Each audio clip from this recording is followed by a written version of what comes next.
Welcome to the Divinely Human podcast. I am Aleisha. And I'm Tanita. This podcast is where deep dives and real life collide. Where we open the sealed section from the cosmic to the chaotic. Let's dive in. Hi, and welcome to Season 3, Episode 2. This episode, we are going really deep, and we're actually changing things up. We haven't done this type of content on this podcast in our whole 50 episodes yet, so it's a little bit different, but we really think that it will provide a lot of insight into why we're running this podcast and why we're doing what we're doing. So we're excited to bring down the walls and be really vulnerable with you and just bring you into our lives a little bit. So this episode is going to be a little bit more of an interview style. And we're really excited. I'm excited. I'm nervous, but I'm excited. So yeah, I feel that. Especially because we're doing them as split episodes. So it's like the spotlight's on me. And I'm like, I'm so uncomfortable already. Yeah, like, don't you have Chiron and Leo as well? It's like, yeah. I'm like, let's share this. So yeah. Well, it's going to be okay. You're going to be held the entire time, and our community is so beautiful and so understanding. So I'm really interested to see how they receive this, but I know it's going to be with a lot of love. Yeah. And I feel like it's been a long time coming. We've both wanted to sort of speak about some things ever since we began this podcast. So it'll be nice to sort of go into that and really go that little bit deeper. Yeah, for sure. Definitely. All right. Well, before we dive in, I do want to just provide a trigger warning for the podcast. This podcast will contain sensitive content and it might be distressing for some listeners. So we're discussing topics related to abuse, childhood trauma, and mental health. And our aim, of course, is to provide information to support and offer a platform for healing conversations. But we do understand that some of these subjects can be triggering. So we encourage you to prioritize your well-being. And of course, if this is overwhelming for you, either skipping through the episode and of course seeking professional help or speaking with a trusted friend or therapist, and always knowing that there is support out there for you. So if you're ready, I'm ready. Now, I know we've got a whole bunch of questions that not only came from, the community, but also things that we wanted to touch on. And I'm really curious to understand, like, what is something that people misunderstand about you the most? Like, what is that common thread of misunderstanding that comes through in your life? It's so funny because some of it kind of flows through from my personal life into, I guess, my work/business as well. And one of them probably would be that I'm just really timid. Ever since I was little, I've always had people say, and I overheard people saying it to my parents too, like, oh, you're so, like, Alicia's just so quiet and so shy and so timid. Like, oh, how sweet. And I think because I heard that so much as a child, I ran with that narrative growing up. And it's not until maybe the last few years that I really kind of left that in the past and realized that I'm not actually that person. Even though I felt like I haven't been that person all along, I felt like I kind of had to play that role in a way. So it's been interesting. I feel like, probably that just assumption that I'm this quiet, timid, good girl, Yes, I totally get that. And I guess because I've known you for, oh my God, years now at this point, I've seen you overcome that and rebut that in your own life. Like, I remember specifically you saying to me and part of your community, you want to share more of your opinions, but there's such a loud voice in you that says, no, like, stop, like, just like be quiet and simmer down. You're like, no, but inside, like, you're passionate and you're vibrant. And it's funny because the things that we get told as a child, they really do impact in so many different levels. And I actually wouldn't have expected you to say that, but at the same time, I totally, totally get that. Yeah, I think it's something that it's the first thing that comes to mind because it's something that's always felt like a shadow to me that I've had to carry. And it's also something that I've known for so long that wasn't me, but I just kind of played that role, maybe, I don't know, to please everyone else's expectations of me. So, Yeah. yeah, it's a hard one. It definitely is a hard one. When would you say like you started to come out of that shell? Probably, my goodness. I felt something fire up when I had my first son. Mm. So when I became a mom, I felt like something just unclicked from the puzzle piece. Like, I don't need to be this, or this piece doesn't belong here. Why is it here? And I felt that follow me for years. So I was first aware of it, I think, when I became a mom. Like entering Mhm. motherhood was a big initiation for me into stepping into my power. Yeah. And it was, I would say, it was like my first awakening. Entering motherhood triggered that first awakening period of my life where I recognized what and who I wanted to be and who I didn't want to be as well at the same time. Now I kind of let that simmer, I feel though, for a while. And it's actually interesting. I feel like the not the first time, but the moment where I truly committed to stepping into that was probably when we were speaking a lot about Lilith and stepping into the Mm. energy of Lilith, and not necessarily like working with anything externally, but really working with the idea of Lilith within me and who she is to me and how I resonate with her and her story. And that is probably the big Kickstarter in terms of that because that then led to like working with the serpent as well and like kundalini energy and it's just really fiery and yeah, I definitely think maybe the last few years especially has been a Yeah. big initiator for me where I've kind of 100% fully committed myself to working with kind of no, yeah, moving through it is probably a better way to explain that.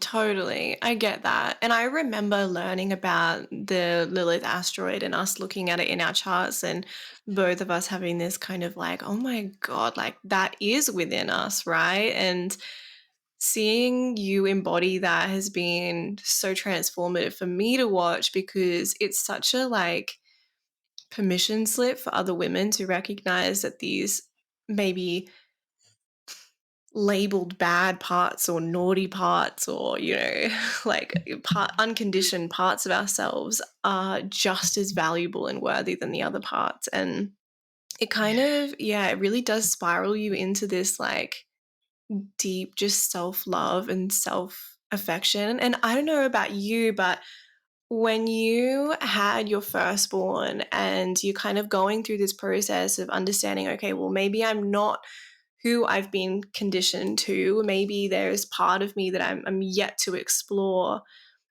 What was that process like for you looking back on your younger self? Because I know for a lot of mums, it's incredibly like mind boggling to know that you're going to look after a little human and you were once in that position.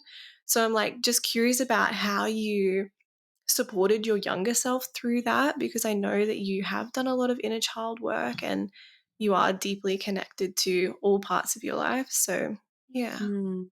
It was actually really difficult because I feel like my younger self, not just speaking about, the 20-year-old that was pregnant at the time, but also my child self, um, had a lot to heal as well. So at the time, I still felt so naive at the time when I was moving through that motherhood, right? And I think for a long time I didn't necessarily support myself. I think that I kind of was in a little bit of survival mode, if that makes sense. Totally. Um, I mean, at the time, especially entering motherhood, I was kind of in a relationship that wasn't serving me. Um, there was a lot of emotional abuse going on. Um, so at the time, I felt quite numb, you could say, and I really do feel like I lost myself a lot, um, and I didn't really start to support myself. I think energetically or emotionally, or even take responsibility for my growth. Until my son was, well, until I pretty much left that relationship, to be honest. Or maybe it was a few months. I think it was a few months before I left that relationship. Um, I started seeing, I was like, I can't do this anymore. I need to start seeing a psychologist. So I started seeing a psychologist, and then every week I'd feel more confident in myself and who I was, and that I wasn't always the bad guy. I wasn't, a terrible person or a piece of shit. And I could actually make decisions for myself and for my happiness. So that it took a few years. And once I did that, it was then that I really felt like I got into the swing of really supporting myself and putting myself first. Um, it's really funny. I still remember what my psychologist told me, and it's stuck with me forever because I used to speak to her a lot about like the guilt that was put on me. Um, like during that time of my life, and I was like made to feel really awful about just the most ridiculous things, like just existing pretty much. And I remember her telling me, she said, Alicia, the most important thing that you need to learn is that if you're not okay, like if you're not happy and you're not okay, then your child is not going to be okay either. So you don't actually put him first in this moment. You have to put yourself first. And in doing that, you are also choosing him as well, because you are then moving into being the best person you can be for him. And to hear that off someone for the first time in my whole life was like, wow, I can choose me? Like, what? Like, that's unheard of. So, especially coming from a childhood where the dynamic of my childhood was like me and my sisters were like mothering. We were the mums, we had to support emotionally support my own mother a lot, which was tough. But then coming into my own motherhood journey, I felt like I just wasn't allowed to choose myself, if that makes sense. Yeah. Yeah. Definitely makes sense. Mm. And so I guess it's like this reoccurring theme, and it kind of got broken open when you started to see that psychologist. So you would say that little Leash, I mean, she had this just automatic response to look after everybody around her. Can you tell us a bit Mm. more about your younger self? Because I think that it helps us provide like so much context for just the massive amount of transformation that you've gone through and where you are now. Yeah. Oh, that's a can of worms. Funnily enough, I was like, I know that I would have had like that I had to dive into this question, but now that it's Mm. like looming over me, I'm like, oh, Abort mission. No. oh god, signing out. Oh my goodness, my childhood. It was such a polarity. It's Mm. crazy when I speak about my childhood. There's like one side of my childhood that was like running around, growing up on property in the bush, like pretty much spending my whole childhood on the back of a horse. You know, like that was so fulfilling. And then there was the other side of the coin of my childhood, kind of growing up with, my mom had like chronic mental health issues, um, because of her own childhood trauma that carried on. And me and my sisters, we just grew up with like a very, very, very traumatic um, dynamic within our household. It was really, I think that's probably why we spent so much time outside, and, my whole life circled around horses and animals and being outside of the house, because the home itself, if you boil it down to just that home dynamic, for us it was really quite traumatic and stressful. And just remember spending a lot of my childhood in fight or flight as well. My mom was really like severely ill mentally, and very, very suicidal as well. So it was like every single week, I remember like having to call my dad up all the time, like saying like my mom's, I was like, Dad, mom's trying to like hurt herself, like, so it was really hard. But at the same time, it's so strange, like looking at those experiences as a child now, because through those experiences, and not to sugarcoat it or anything, that's not what I'm trying to do, but it's like when you soften into those wounds, then you realize just like what kind of seeds have grown from that within myself now as an adult. Um, and just like so many little gifts that I've discovered in like what my childhood was like, and like the stress and the chaotic aspects of it. It's really helped me to be the person that I kind of am today, and know, what dynamic I don't want in my life at the same time. But yeah, childhood was, it was, it's weird speaking about it, because there was such a polarity. I have so many memories of joy, and then so many memories of absolute terror as well, of not knowing what was going to happen, or, you know, if my mum was going to live. It was really, really scary as a child. And because there was four of us sisters, so I have my younger sister, then there's me, and then I have two older sisters as well. I could tell that it was like moving down the line of like my older sisters were trying to protect me, and then I was trying to protect my little sister, of like trying, what we were exposed to, if you know what I mean. So um, there was a lot on all of our shoulders to bear, in terms of trying to make sure that my little sister was protected and kind of didn't see the things that we saw. So yeah, it was it's polarizing. Yeah, yeah.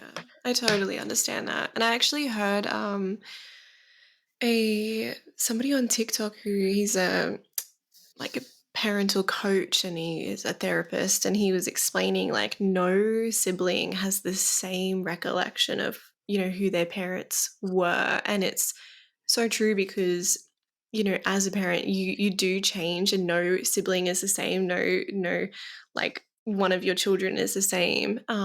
So I can totally resonate with that feeling of like wanting to protect your other siblings and be there for your mom. I can't imagine the amount of, yeah, pressure that put on you as a little kid. It's a lot for a little kid to go through. And then you growing up, when did you move out of home?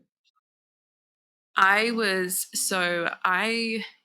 kind of in and out for a little while. So I got a boyfriend when I was 16. And Was this your first boyfriend, or like first kind of like, it was like deep? my first serious Yeah, boyfriend. okay, yeah. Um, and he was a bit older than me as Of well. So course. it's actually like he wasn't in school. So Yeah. I mean, A lead that went balloon. down so great. I'm that, sure. that that went down so great. I think the only thing I think that like made my mum feel better is that he was like currently studying to become a police officer. So it's Oh, like, well, he must be kind of okay. You're dating an underage girl. Like, yeah, it's fine. And just It's like, gonna be but really yeah, good. there's that aspect as well. So it was, so I think like once I hit 16, I was like spending so much time not at home and just kind of like with him anyway. Yeah. Um, and yeah, it was a little bit traumatic sometimes, like coming home after being away for being away for a week or so and then coming home back into the chaos. It was always really hard. Yeah. Um, and then I actually moved overseas for a little while, Oh. to my dad's, because at that point my mum and dad had split up and my dad had moved overseas to Norway. And me and my little sister decided that we wanted to live over there with him. So we lived over there for a little while. And Oh.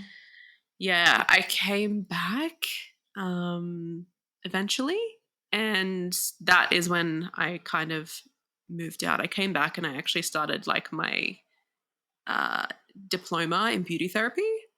So I was like in Sydney all the time for that then. So I was kind of like still avoiding being home even when I moved back to Australia. I was like, I don't want to be here. So I was Yeah. just like spending most of my time in Sydney, staying with friends and things like that while I completed my diploma down here.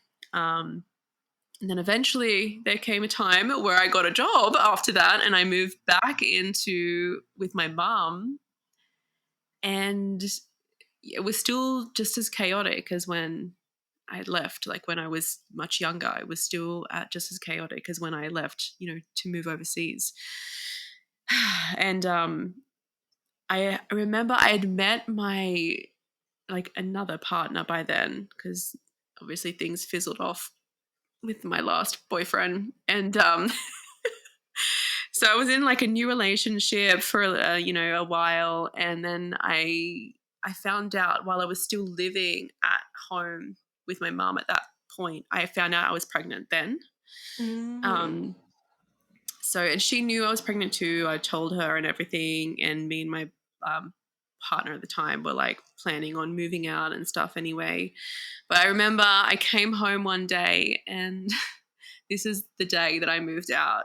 I came home and I love you, Mum. I'm sorry, but I'm like, fuck, I hope she doesn't listen to this. I came home and she had just destroyed the whole house. Like everything was just broken in pieces. Like everything was turned on its head. Like she'd obviously had a really big episode, and I was like, I can't do this. Can't do this while I'm pregnant. I just can't do this anymore. I was very, very early on too in my pregnancy. I don't even think I was 12 weeks. So it was at that day that I moved out. And at the time, Wow. actually, my little sister I think she was 15 or 16 at the time. So she moved out as well when she was 16, and I moved out. Um, and that was it. That's when I was out. And I never went Wow. back. And I didn't speak to my mom for years. Really? I completely just cut ties. Didn't speak to her for like over 3 years. I think my son was like 2 or 3 Oh, when wow. she met him, when I finally kind of contacted her or she contacted me. It was crazy. Yeah. Yeah. I mean, you know, you kind of look to the women in your life for support during your pregnancy and when you're going through such a big change. So I'm curious, like, where did you find stability? Because I can only imagine going from such a turbulent situation at home to, obviously having a new partner and being pregnant. And it's quite like, as much as it's, yes, certain, pregnancy is an uncertain time. And that change and upheaval, I'm so curious, like, what you did to kind of, or maybe what you didn't do to like anchor in, and maybe on reflection, would you have any advice for your younger self going through that whole process? Oh my goodness. That's a hard question because so many bits of that, like I don't even remember, because Yeah. I was like really had really bad anxiety at the time. and my stress levels were through the roof.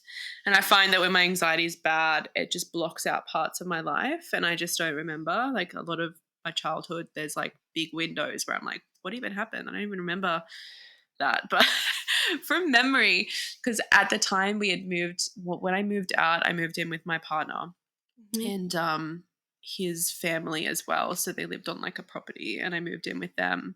And um, I think like having his mum as well really helped me. Like there was still like some kind of like feminine Yeah, older okay. person around me that really helped.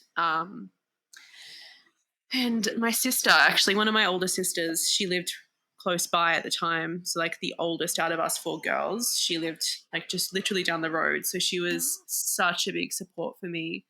And it was at that time as well that reached out to me and she was like, let's go to some circles. Like, let's go do like there's this meditation that's on, like maybe we should go. And I was like, oh, okay, we'll go. And that is like one of the first times that I've really felt like supported in like a spiritual way. Yeah.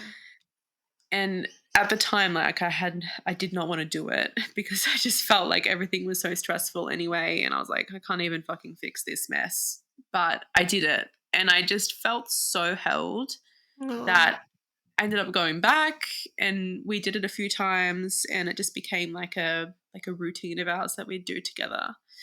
And then I realized in that moment too, like the power of being supported by an actual group of women as well and how impactful that can be. It's like you don't even know each other from a bar of soap. I had no idea who these other women were apart from the facilitator who was actually from the small town that I was originally from. But yeah, it was so profound to feel that for the first time and being so young as well. I was like 21 and I was like, wow, so this is sisterhood. This is what it can be, yeah, I felt really held in that way. And also still seeing my psychologist at the time too was huge. She was like my mum. Like the support that woman gave me, I just remember, I will never forget. I literally, like, I'm tearing up now because I ended up having, Oh. like, I saw her for like years, like 4 years straight. And I remember one day I went in there and she was like, Alicia, I think you're ready. Like, you don't think you actually need to come in here anymore and see me. And I was like, no. Let me I stay. was like, I don't want to go. Oh my God.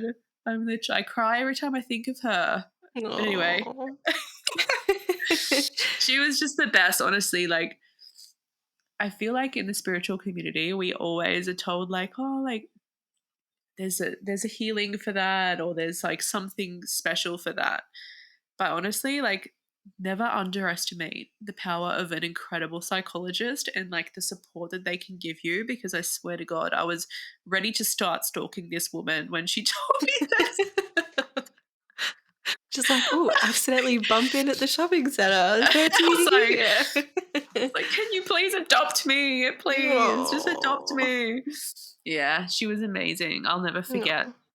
Never forget her. She really helped me, especially with my self love and my self worth as well, which was like the biggest thing ever to have to learn to do for yourself. So yeah, I loved her. Bless her heart. I'm curious then, who would you say have been maybe top 3 most influential people in your life? Obviously, one being your psychologist.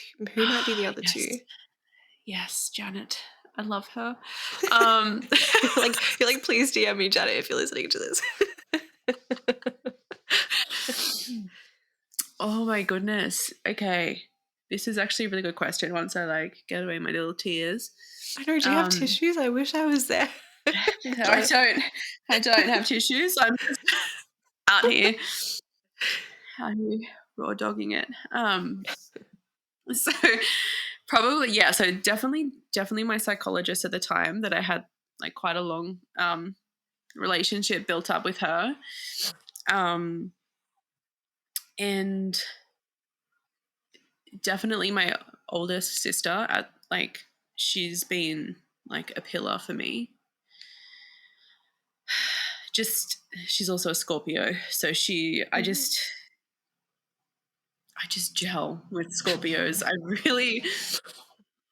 I like their outlook on things because it's so powerful to receive guidance and support of someone with like that kind of aura about them, when you know that, they don't let the rest of the world, like, they don't give a shit about what anyone thinks. Like, they will speak their mind. So you get some quite good advice of Scorpios, and especially being my sister, it was yeah, it's huge. We also, like, on our synastry charts, like, we are like, we've had so many lifetimes together as well, Really? astrologically. Oh. Yeah. Yeah, it's yeah, definitely. So I have been her mum in a past life. Oh, wow. Yeah, and we've had lots of past lives as sisters, and yeah, it's our relationship is like, we don't need to speak for months and months if we don't want to, even though we do, but it Yeah. wouldn't matter. Like, we're just, yeah, Connected. can check Oh, in. that's Yeah. really beautiful. Um and goodness me, oh God. There was someone I met once that was super influential. I was like, how do I say that? Um, and I'll never forget them either. I Yeah, so it was when I was a single mom, Mhm. and these words just penetrate my mind all the fucking time. So this person actually, like, through their words, triggered me to kind of move into, like, I guess, another awakening, you could say, which is really fucked up because it was such a weird just prepare for things to get really weird. It was such a weird interaction at the same time. So I was currently, like, kind of half, like, hanging out with this person, like, kind of, maybe we weren't even dating. We were just, like, going on adventures together all the time. Um, but just such a pure soul, like, such a genuinely nice soul, and a really old soul. Like, it was almost like hanging out with someone who was thousands of years old. It felt, to the point where I was like, this is so weird. Like, how are they just so insightful and just so at peace? Anyway, I remember one day we were sitting, like, by this waterfall, and he was like, I always treat everyone around me like it's their last day on earth. Like, he's like, I don't have any kind of energy to give that is not the same as if it were someone, like, experiencing their last day of their own experience and existence. He's like, and that's how I want to treat people in my life. And if you walk down the street with this guy, oh my God, who would, like, stop people on the street and be like, "Hi, how you going? I hope you have a really good day." Like, Oh. you would be crossing the road and he would just have the biggest smile on his face, smiling at the person crossing adjacent to him, and be like, "Good morning, have a great day." Like, just so fucking kind, and just Mhm. giving with his energy in that way, that, yeah, it was a huge lesson for me. And it was such a strange interaction that I had, because it was only over the space of a few months, but that interaction and what I learned of him in those few months has stuck with me. And I think about the words and the lessons that I learned during that time, like, still today. I'm like, wow, like, you know, it makes me want to treat people in that same way. And I've always held that so close to me, ever since that. Obviously, nothing ever came of that of that interaction. Um, but yeah, I just feel so grateful for it at the same time, because I think that it wasn't supposed to be like a long term thing. I honestly think they were probably sent to me. Yeah. just to learn those lessons, and then that was it. It's time to like get on with your life, like with these lessons that you've learned. So yeah, I will always remember him and be so grateful for the lessons that I learned during that time.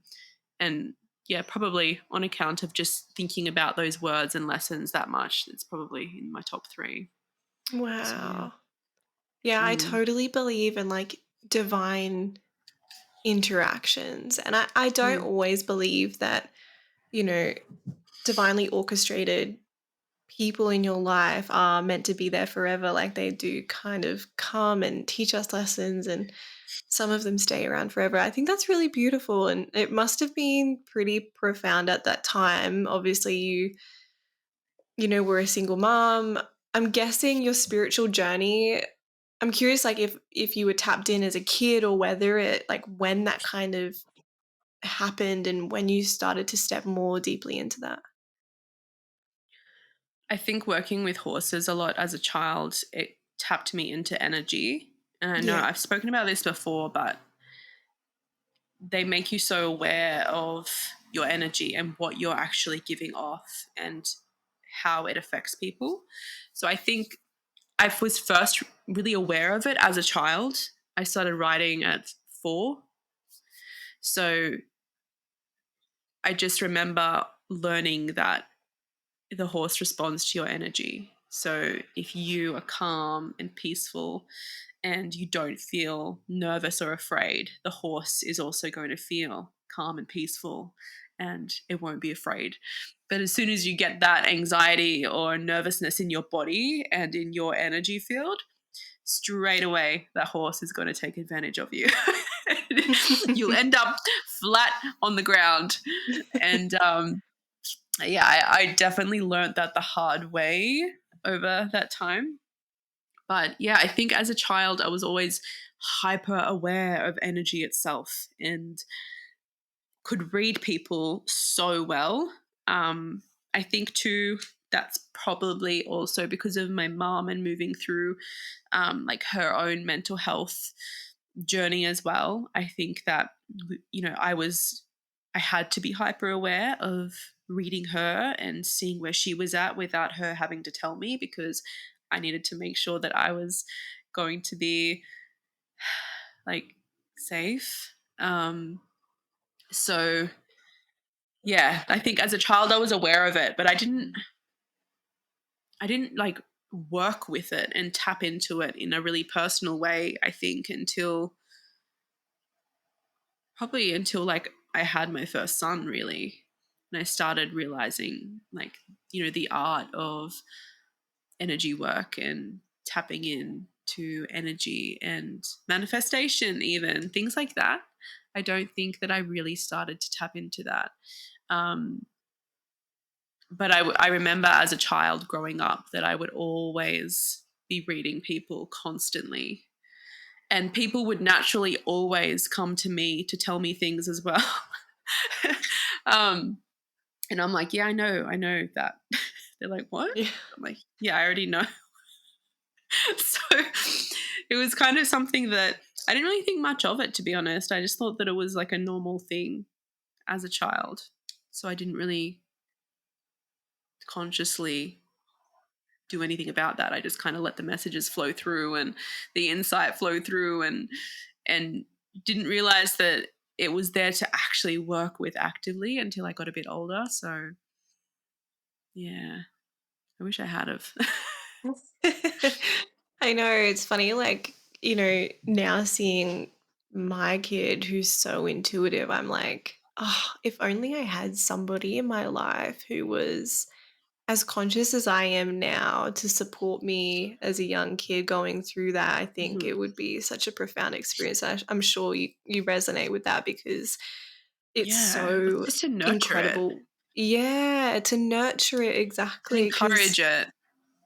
yeah. It's natural that, as you go into your teens and your adult, more or different stress kind of comes into your life, and your focus is drawn to other areas. And I think just as a kid, you have so much room and spaciousness to play with that kind of energy. And yeah, it's really Mm, fascinating. Um, mm. I know that you've actually been through quite a few like spiritual transformations, and quite recently, the one being through your business, you wanting to really change the way that you're portraying your brand. And I know that that came from a deep spiritual, you know, evolution. I'm really curious what led you to that, and especially starting Codex. Mhm. I, you know, I feel like we're gonna laugh about this, but honestly, I feel like I was nudged into that transformation through starting this podcast and using my voice more and really activating the center and being like urged to speak out and to be bold. Like, you don't have to play small, you don't have to be beige, like you can be bold, and you can be colorful, you can be vibrant, you can be loud, and you can be seen in this space. And I think that that really started when we began this space here, because before that, I felt like I didn't really have an outlet to share any of those things, especially because a lot of the most valuable things come when you're in dialogue with another person. And when you're a one woman Totally. business, it's kind of hard to do that, right? Like, Yeah. it's really difficult. So I think that really activated when we began Divinely Human. And speak for myself, but I really feel like I found my voice in beginning this. And it ended up really triggering me to want to shift the frequency that I was showing up in. I felt like I wasn't fully embodying the boldness that I feel inside myself. Um, and also working with Lilith, working with serpent energy, especially. Um, and that's why I chose one of the, like a little serpent, as one of my little like secondary logos as well, because I feel so much resonance with the embodiment of that. And yeah, I think that working through my like beginning to work through my throat chakra and my solar plexus especially has been a huge thing in this next evolution of Codex Esoterica, and it shifting into what it is. I just felt like, I don't know, even in the names, like Yeah. I was having this conversation too with Ash, who did my branding for me as well. And she was like, Lunar Alchemy and then Codex Esoterica. And I was like, yeah, there's one of them is like just very feminine. And Yeah. then the other one is like almost androgynous. It's masculine and it's feminine. It's the embodiment of both of those energies. It just feels complete. Um, and that's what I wanted to bring through. And I really do feel like it's been the last 2 years that that's been kind of simmering to the surface to be expressed here. And it feels so good Mm. too once I began and the changeover happened, and I'm showing up, within this identity and this frequency. It feels so right now. It just feels so refreshing. Yeah, it does. And from like being in your space and knowing you for quite a few years now, it's funny because I feel like the branding and that evolution, it not just is like an incredible like opening, but it really just reflects something that had always been there. Like that potency that comes through, like I felt that from the minute we spoke, like for the first time. And it's funny Yeah. because it's just been beautiful watching it come out. And I think for people who struggle with traumatic experiences, especially in childhood, I think there's no rushing the transformation. There's no rushing, like going through these experiences and stepping even more deeply into yourself. I think that that can just be actually even more damaging. I'm curious what you think about this whole process, because for me it seems like a natural unraveling, but in the moment I'm sure that there were questions in you going like, when is this going to happen? Or, all of that. I think for me, it wasn't when is this going to happen, but like, why is this happening? Like, Yeah. why are you just leaving this whole creation, this whole identity behind? Like, why? And I had so much trouble. I was almost going to keep my old brand name too because I felt like I couldn't part with it. And then I was like, what am I actually not wanting to part with? And then I realized that there was still that aspect of those parts of myself that were ready to be healed and sent on their way that I was still hanging on to as well that came into it. So it's actually really interesting unpacking it and seeing the whys. Yeah. And one thing that I've really come to terms with is that you're going to wear so many hats in your lifetime. You're going to have so many different identities that come up to be expressed. There's going to be so many versions of yourself that want to come through to be heard and to be seen because we have this beautiful existence that we're living right now and we're here to play all of the roles and play all of the little fractals that we're made up of at different points in our life. And that's a really hard thing to accept and surrender into, especially being a Virgo. I hate change. I'm like, don't change a thing. Just leave it. I'm comfortable. It's good. Like, don't worry. I'll just keep pushing on here. But we have to change and we have to evolve and we have to let go of past ideas of ourselves that we've held on to and identities that we've held on to and just allow ourselves to unfold and shift and change. And it's been one of the hardest lessons to learn myself because I hate it. I hate change, but I'm actually learning to really dig it. like, like actually, this isn't too bad. I'm kind of getting the Mm. hang of this, I think. Um, it's really interesting. And it's funny, everyone says that I've like spoken to, they're like, oh my God, my 30s, like something happened in my 30s. I just felt like a weight lifted off my shoulders. And then I went through my Saturn return and then I turned 30. I'm like, whoa, oh my God. Whoa, I don't care. So and I was like, I actually don't care. And it feels really good to just kind of do whatever I want without. I feel like the older I get, the less people pleasing I am too, which helps with shifting in and out of these different phases of our life and evolutions that we go through. Like, I feel like we go through even just year to year. If you have a look at both of us, like we go through so many little micro evolutions. Do you agree? I'm like day to day over here. But I know, I totally think that. Yeah, it's like it's like micro awakenings all Yeah. through the year, every single month, every single day, like you just said. Um, but when we retaliate and we resist it, it just feels like shit eventually. Yes. Preaching to the choir over here. Yep.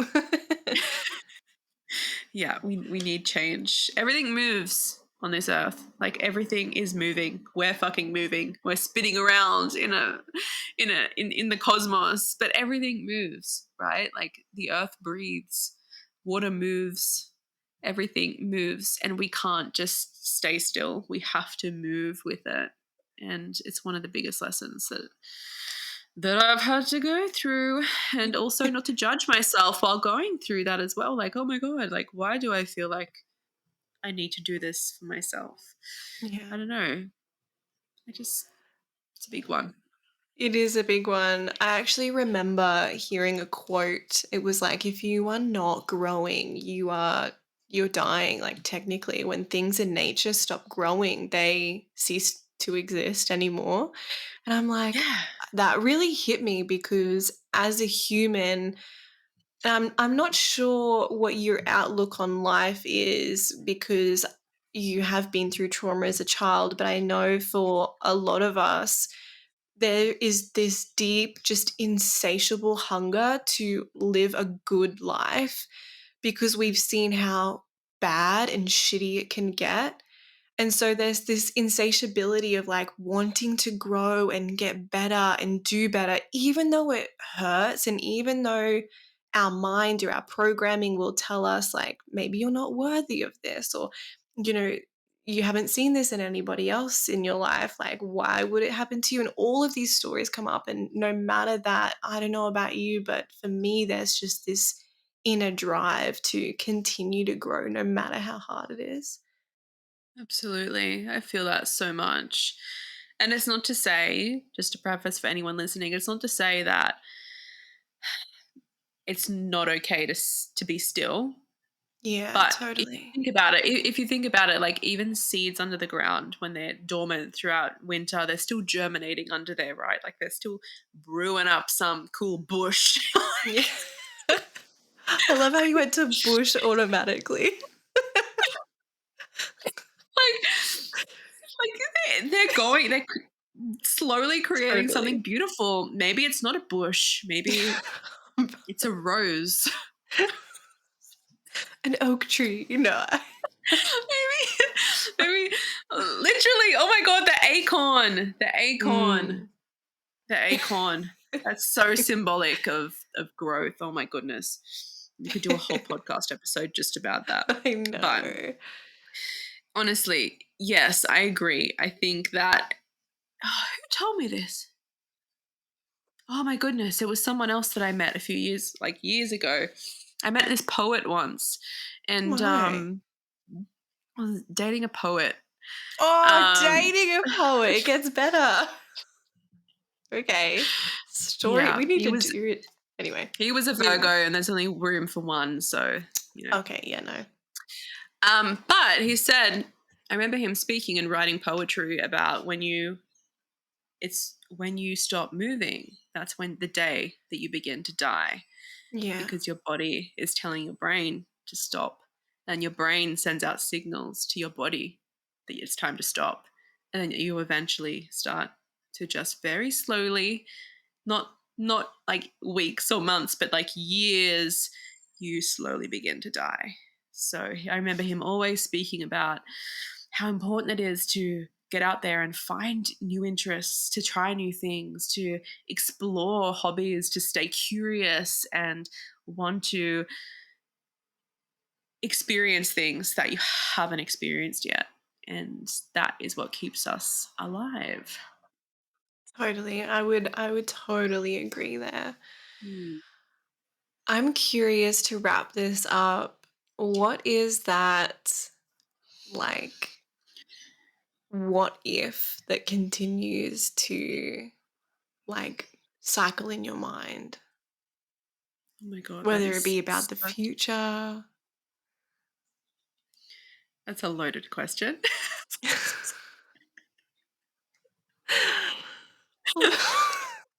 I mean, you can mold this however you want. So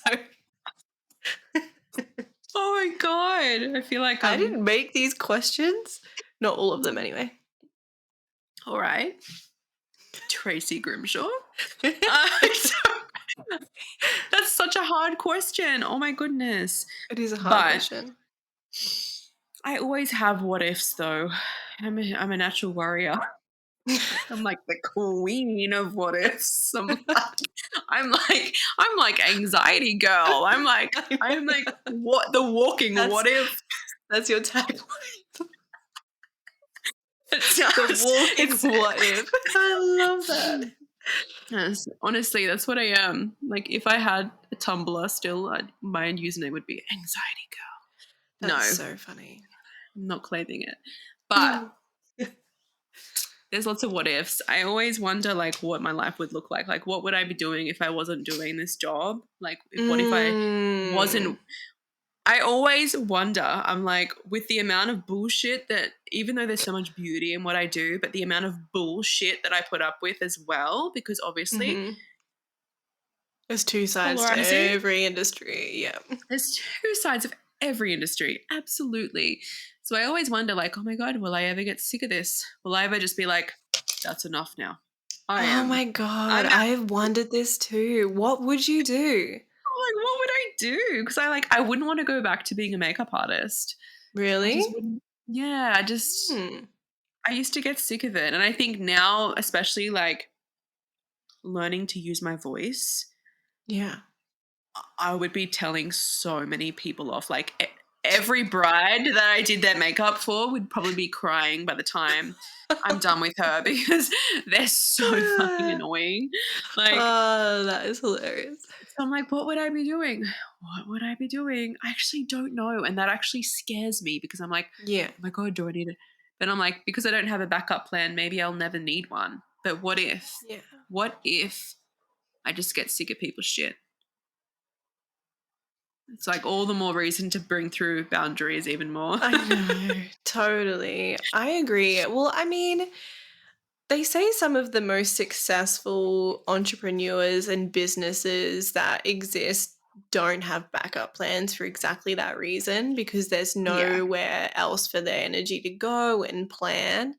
But I have also wondered that too. And I think that it's fascinating to think like how much we really do invest ourselves in our business, like to the Mm, fact of like we wouldn't even know what we would do. Not to say like we yeah. wouldn't know ourselves or anything like that. It's just that we're so invested and committed to this journey. So I think that's really funny. Yeah. One Yeah. of my goals is to reduce the amount of, I guess you could say, like sessions that I'm doing or readings that I'm doing. Mm. And when I was having my branding done, so this business that I started years and years ago, it began with like products. And then I moved away from that because I wasn't resonating with what I was selling.